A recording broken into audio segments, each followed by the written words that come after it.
Presiden Amerika Donald Trump pada hari Senin 22 September 2025 menandatangani perintah yang menetapkan Antifa sebagai organisasi teroris domestik.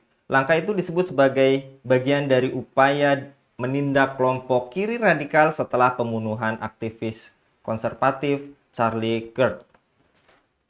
Penetapan organisasi teroris biasanya hanya berlaku untuk kelompok asing, namun perintah Trump menginstruksikan seluruh lembaga pemerintah untuk menyelidiki, membongkar operasi ilegal apapun yang dilakukan Antifa dan para pendukungnya. Meski demikian, penyidik belum menemukan bukti bahwa tersangka pembunuhan Kirk terkait dengan Antifa.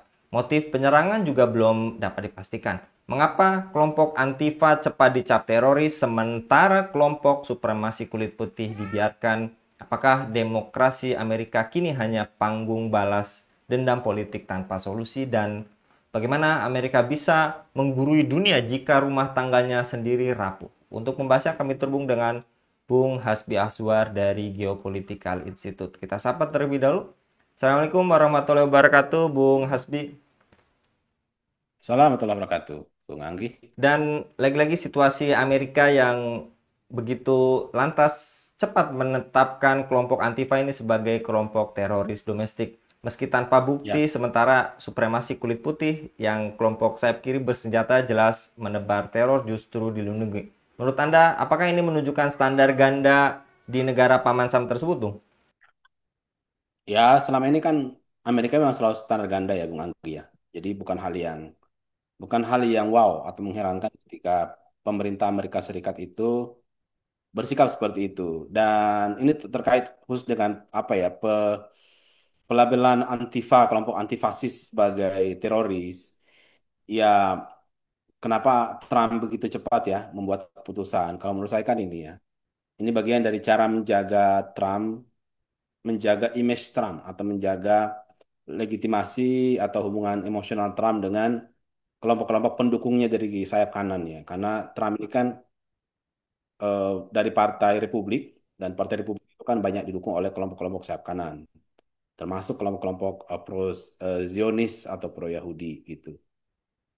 Sehingga konteks kenapa Trump bisa secepat itu, kemudian eh, kok yang dianggap teroris itu cuma Antifa, kemudian yang gerakan-gerakan sayap kanan, yang bahkan paling banyak menimbulkan teror selama di Amerika Serikat kok nggak disebut sebagai teror atau ideologi teror, ya, itu murni adalah politik kepentingannya Trump saja, Bung Anggi. Jadi politik Amerika ya seperti itu ya, bermuka dua lah atau standar ganda, baik domestik maupun internasional. Itu sangat tergantung kepada kepentingan politik. Ya. Jadi ini kan sangat sejalan dengan sebuah pernyataan ya, tidak ada kawan dan lawan yang abadi dalam politik, yang ada adalah kepentingan. Ini kan wujud dari bahwa politik itu sangat sangat pragmatis sekali gitu. Jadi kita tidak tidak perlulah melihat ini dalam kacamata moral ya. Karena memang politik Amerika yang moralnya seperti itu, standar ganda, bermuka dua, atau mungkin dalam bahasa kita sebagai Muslim ya politik munafik. Nah, gitu. Idza hadatsa kadzaba, kalau dia berkata berdusta, wa idza wa'ada akhlafa, kalau dia berjanji dia mengingkari, wa idza tumina khana, ketika diberikan amanah mereka berkhianat. Nah, itulah kira-kira. Ya, jadi bisa diartikan Antifa ini sebagai kambing hitam untuk upaya mengalihkan perhatian dari kegagalan negara Paman Sam menangani kekerasan politik yang terus meningkat, Bu. Iya, negara kan memang begitu, Bung Anggi ya. Makanya kalau kita bicara tentang terorisme, Bung Anggi, dalam satu perspektif mengatakan bahwa pelaku teror terbesar di jagat raya ini sebenarnya adalah negara. Kenapa demikian? Karena negara yang punya alat yang super power ya, yang powerful, aparat militer, tentara, polisi, intelijen, dan berbagai perangkat-perangkat keamanan lainnya gitu untuk meneror siapapun yang mereka ingin teror ya. Nah, termasuk meneror rakyatnya sendiri gitu kan. Jadi ya apa apa yang terjadi di Amerika ya seperti itu, Bung Aki ya. Harusnya kalau kalau betul Amerika itu komitmen dengan eh, definisi terorisme ya, bahwa terorisme itu adalah semua aksi kekerasan yang dilakukan oleh sekelompok orang tertentu atau sekelompok tertentu atau orang tertentu untuk menciptakan ketakutan di tengah-tengah masyarakat dengan tujuan-tujuan politik tertentu, maka layak disebut sebagai teror. Kalau komitmen dengan definisi itu, dan definisi itu sudah ada sebenarnya di peraturan atau perundang-undangan Amerika Serikat. Nah, kalau komitmen dengan norma itu, harusnya semua yang menciptakan keresahan teror di masyarakat itu harus dianggap teroris gitu. Bukan hanya satu kelompok atau sesuai dengan kepentingannya saja si rezim itu. Sayap kanan, sayap kiri, ya kan? Bahkan eh, apa terorisme sayap kanan itu seperti Ku Klan misalnya, itu sejak tahun 90-an bahkan sampai sekarang ya, itu dari survei-survei teroris, aksi-aksi teror pembunuh terbesar di Amerika itu bukan dari kelompok agama tertentu termasuk kelompok Islam bukan, tapi dari kelompok gerakan-gerakan sayap kanan. Bahkan 75% Bung Anggi ya, kekerasan atau teror yang dilakukan di Amerika itu adalah dari kelompok-kelompok sayap kanan. Tapi Trump tidak mau melakukan itu. Kenapa? Karena Trump itu mendapatkan dukungan, termasuk bahkan basis dukungan dari Partai Republikan juga dari gerakan-gerakan sayap kanan gitu. Walaupun tentunya tidak semua dianggap teror ya. Tapi harusnya kelompok-kelompok sayap kanan yang rasis, anti-Muslim, yang Islamofobik itu harusnya juga di dilabeli atau dicap sebagai teroris gitu.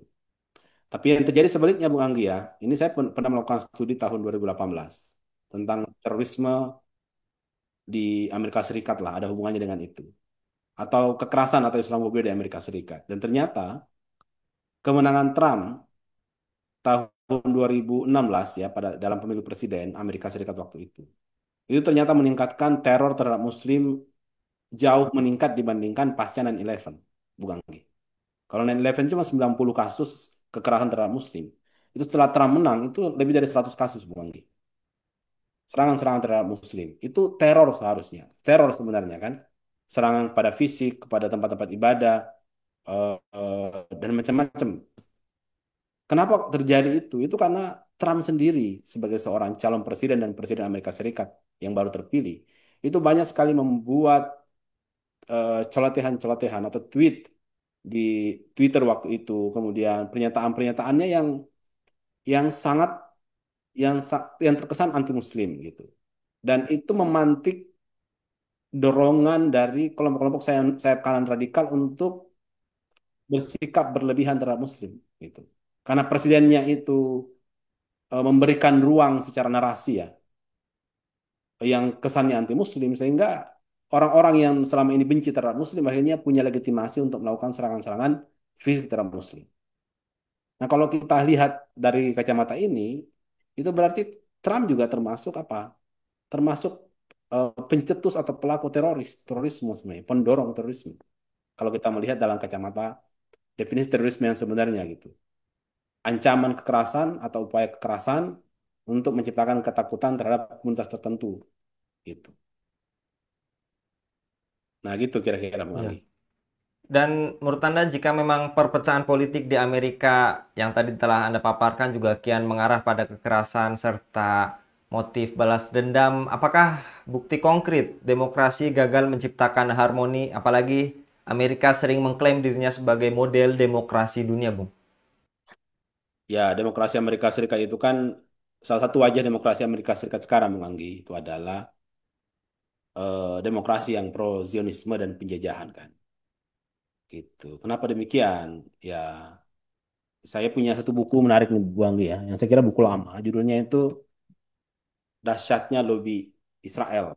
Itu banyak mengulas tentang bagaimana lobi-lobi Israel, termasuk jaringan bisnis Israel di Amerika Serikat, itu mempengaruhi kebijakan-kebijakan politik di Amerika Serikat gitu.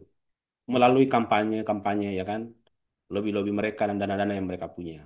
Nah, itulah wajah demokrasi Amerika Serikat. Dan seperti yang saya bilang ya, yang saya pernah sampaikan juga di forum ini, bahwa demokrasi itu salah satu kelemahan demokrasi adalah dia sangat mudah disetir oleh kelompok-kelompok kepentingan yang dominan. Dan kelompok kepentingan dominan salah satunya adalah para pemodal gitu. Dan di Amerika Serikat sekarang, para pemodal-pemodal besar itu kebanyakannya dari kalangan Yahudi yang pro-Zionis gitu, yang menguasai media, eh, lembaga think tank, berbagai macam bisnis besar dan macam-macam. Itu adalah dari kalangan-kalangan Yahudi yang pro-Zionis. Nah, mereka lah yang mendorong, mendukung apa presiden, partai-partai utama di sana. Dia membuat akhirnya partai-partai termasuk elit-elit politik tersandra oleh kepentingan-kepentingan para pebisnis. Terus di Amerika Serikat, para pebisnis Yahudi pro-Zionis gitu.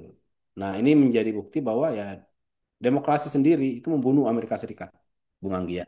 Ini kita belum bicara mengenai dampak demokrasi di Amerika Serikat terhadap kesenjangan, ya kan, terhadap berbagai macam penyakit-penyakit sosial itu luar biasa sekali.